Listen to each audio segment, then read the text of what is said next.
다 같이 찬송가 382장 찬송하시겠습니다.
오늘 우리에게 주시는 하나님의 말씀은 열왕기상 17장 1절에서 7절 말씀입니다. 요절 말씀 4절 함께 읽겠습니다. 그 시냇물을 마시라. 내가 까마귀들에게 명령하여 거기서 너를 먹이게 하리라. 아멘. 하나님의 말씀입니다. 하나님의 은혜 감사합니다. 절대 순종합니다. 하나님은 왜 까마귀를 통해 엘리야를 먹이셨을까요? 그 시대는 아합 왕이 다스리던 때로 정치, 경제적으로 북이스라엘의 가장 번성한 시기였습니다. 시돈의 왕 엣바알의 딸과 정략 결혼을 함으로써 외교적으로도 안정을 누렸습니다. 그러나 영적으로는 초대왕 여로보암보다 더 악한 시대였습니다. 공공연하게 바알과 아세라를 섬기는 행사가 만연했으며 백성도 흥청망청했습니다. 이때 하나님은 디셉 사람 엘리야를 불러 아합 왕에게 보내십니다. 부모가 누구인지 무엇을 했는지 다른 소개가 없이 그저 디셉 사람이라고 기록된 것을 보면 인간적으로는 별 볼 것 없는 사람이었던 것 같습니다. 그런 그가 왕 앞에 나아가 용감하게도 내 말이 없으면 수년 동안 비도 이슬도 있지 아니하리라고 선포합니다. 엘리야의 선포는 두 가지입니다. 첫째, 바알을 따르는 아합에게 하나님의 살아계심을 선언했습니다. 둘째, 기근을 선호함으로써 비의 신, 풍요의 신 바알은 헛된 신이라는 선언입니다. 이 두 가지 선포는 아합 왕에게는 기분 나쁘고 무례한 일이었습니다. 위험천만한 일이며 목숨을 내놓아야 할 행동입니다. 하나님은 상황이 심각해지니 엘리야에게 요단 앞 그릿 시내가에 숨으라고 하십니다. 엘리야는 어떻게 비겁하게 그럴 수 있냐고 하지 않고 하나님의 뜻에 순종했습니다. 그릿 시내가 마르자 하나님은 까마귀를 통해 양식을 공급하십니다. 그런데 왜 하필 까마귀입니까? 신학자이자 설교가인 매튜 헨리는 까마귀에 대해 주석하기를 까마귀는 먹을 것을 보면 개걸스럽게 잡아먹는 맹금류이다. 까마귀는 부정한 짐승이며 하나님께서 먹지 말라고 명하셨다. 까마귀는 곤충과 썩은 고기를 먹고 사는 새이다 라고 했습니다. 그런데 하나님은 왜 하필이면 부정한 짐승인 까마귀를 통해 엘리야를 먹이시는 것입니까? 첫째, 하나님의 말씀은 율법이나 인간의 판단에 매이지 않는 절대적인 것임을 나타내기 위함입니다. 둘째, 왜 까마귀냐고 따져 묻지 않고 하나님의 말씀에 절대 순종함을 보기 위함입니다. 셋째, 부정한 짐승으로 알려진 까마귀를 선한 사역에 사용하심으로 그분의 선택과 사용이 절대적임을 보이시기 위함입니다. 지금도 하나님은 때로 까마귀를 사용하십니다. 내 삶에 역사하시는 하나님의 뜻에 순종하고 있습니까? 이 시간 절대 순종의 마음으로 다 같이 기도합시다. 첫째, 코로나19의 종식을 위해 코로나19와 태풍 바비 그리고 의사 파업까지 혼란한 시대를 살아가는 하나님의 백성들이 사단의 관계를 이겨내고 하나님의 참 뜻을 마음에 새기며 이웃을 위해 나아가 민족을 위해 헌신하며 섬기는 삶을 살아가기를 기도합니다. 개교회주의 중심인 한국교회가 죄를 뒤집어쓰고 회개하는 심정으로 하나님의 긍휼을 구하게 하시고 예수 그리스도의 십자가의 능력으로 교회가 자정의 능력을 회복하고 진정한 교회의 모습으로 다시 태어나기를 기도합니다. 둘째, 민족의 평화 통일을 위해 민족의 분단 역사를 정치적으로 악용하여 남북 평화 통일을 저해하는 요인들을 제거해 주시고 남북 평화 통일의 주체가 대한민국이 되어 국민 모두가 민족의 하나됨을 배워나가며 평화 통일의 행진이 계속되기를 기도합니다. 고통과 아픔 속에 탈북한 세터민들이 대한민국에 잘 정착하여 남북 평화 통일의 주체가 될 수 있기를 기도합니다. 셋째, 해피칸타타 생명플러스 1111을 위해 하나님의 말씀을 굳게 붙들며 진정한 그리스도인의 삶을 살아가는 새신 온 교우가 되게 하시고 함께 새길 진리로 양육, 풍성한 인생을 살아가는 새신 모든 교우들이 사랑의 손길이 필요한 곳에 복음의 빛, 사랑의 빛을 전할 수 있도록 이 시간 세 가지 기도 제목을 가지고 함께 기도하시고 제가 마침 기도하겠습니다.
인간의 역사를 주관하시고 모든 세상을 다스리시는 하나님, 두려움과 혼란한 시대에도 우리와 동행해 주시는 은혜를 감사드립니다. 우리의 생각과 판단을 앞세워 하나님의 선하신 뜻을 곡해 왔음을 자백하며 주님의 말씀 앞에 순종하게 하옵소서. 오만한 자의 자리에 앉지 않게 하셔서 하나님보다 앞서는 모든 시간과 걸음들을 뒤로 물리시고 모든 역사를 주관하시고 이끄시는 광대하신 하나님의 선한 역사를 바라보게 하여 주셔서 작은 지식과 경험을 앞세워 주님의 선하신 뜻을 판단하지 않게 하옵소서.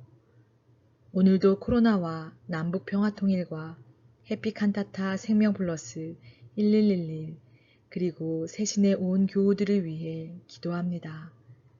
우리의 기도를 받아주시고 이 밤도 평안한 마음으로 거룩한 쉼을 누리게 하여 주옵소서.